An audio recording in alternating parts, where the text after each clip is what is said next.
As fórmulas mais importantes para um engenheiro civil, segunda parte. Neste vídeo, iremos apresentar mais fórmulas úteis para o seu dia a dia como engenheiro civil e estudante. Se perdeu a primeira parte, pode encontrar a gravação no nosso canal e na nossa página web. Para começar, temos o dimensionamento rápido de elementos de compressão em betão sem armadura. Isto significa que apenas podemos estimar a resistência à compressão de um componente sem armadura com base na qualidade do betão e na secção.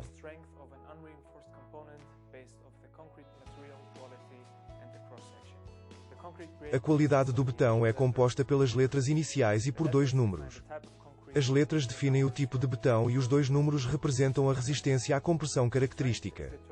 A resistência é determinada em laboratórios de ensaios utilizando um cilindro e um cubo. Por razões de segurança, utilizamos o valor mais pequeno no nosso dimensionamento. E, como é evidente, não é utilizado o valor característico, mas sim o valor de cálculo. Tomemos como exemplo uma secção retangular 30 por 50 de betão C30, 37. A força de compressão que pode ser absorvida é facilmente obtida através da multiplicação da área da nossa secção pelo valor de cálculo da resistência à compressão. O valor resultante é a força que o componente sem armadura consegue absorver. A nossa segunda ferramenta é a fórmula para estimar rapidamente a quantidade de armadura de aço de uma viga. Tomemos como exemplo uma viga de vão único com uma carga de linha constante aplicada. Entretanto, já conhecemos a fórmula para o momento flutor máximo a meio do vão. Assim sendo, dividimos o momento por 0,9 vezes a altura estática efetiva para encontrar a força de tração aproximada. Um aspecto muito importante a ter em conta. O betão tem uma resistência à tração muito baixa, o que não deve ser considerado no dimensionamento inicial. Por isso, toda a força de tração deve ser absorvida pela armadura. Obviamente, o aço também tem números de identificação. A primeira letra representa o aço de armadura, o número do meio representa a tensão de cedência característica e a última letra a classe de ductilidade. Existem aços de armadura com ductilidade normal, alta e muito alta. Para determinar a quantidade de armadura de aço necessária, dividimos a força de tração aplicada pelo valor de cálculo da tensão de cedência.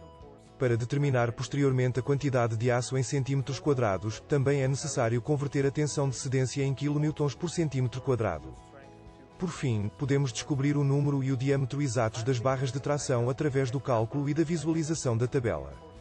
E certifique-se sempre de que arredonda os valores para cima. Vejamos agora um exemplo.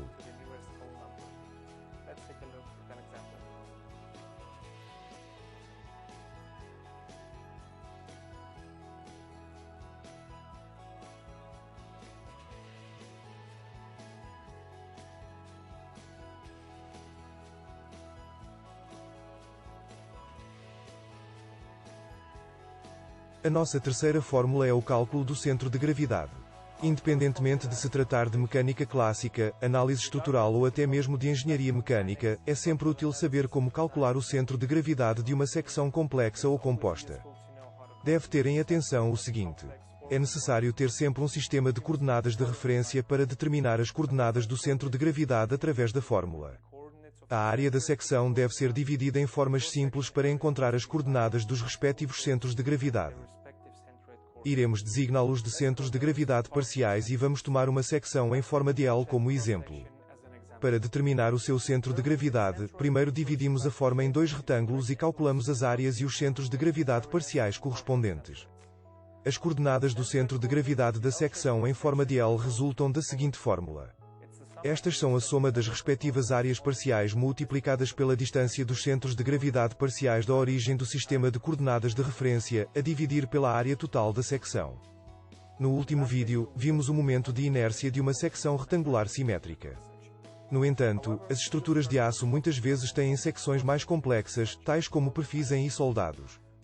Basicamente, é determinado o momento de inércia do retângulo no qual o nosso perfil em I se encaixa e, em seguida, é simplesmente subtraído o momento de inércia das aberturas. O mesmo princípio se aplica ao eixo Z.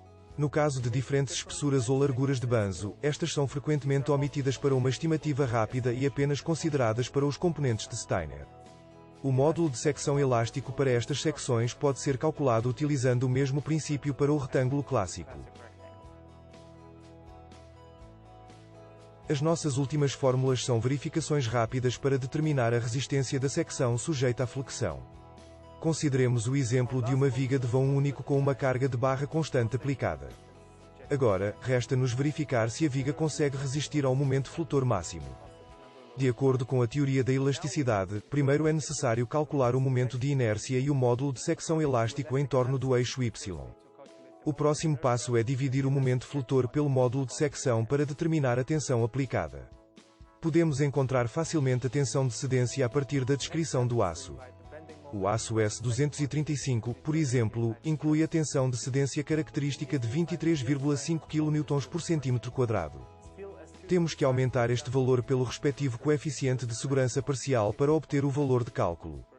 Neste caso é 1,0, porque não existe ruptura de estabilidade. Se a tensão aplicada for inferior à tensão de cedência do nosso aço, a verificação está concluída. Uma breve nota. As tensões mais elevadas ocorrem na borda da secção.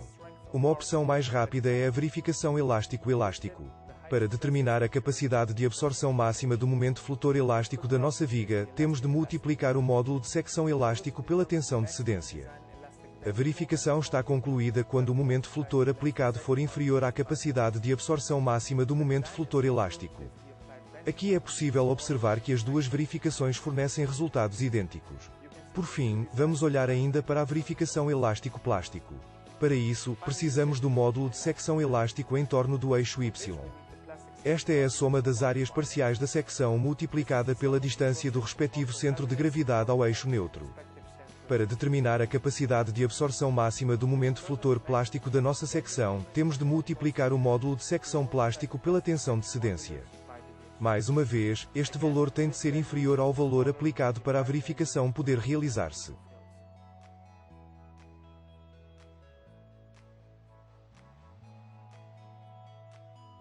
Esta foi a segunda parte sobre as fórmulas mais importantes para um engenheiro civil.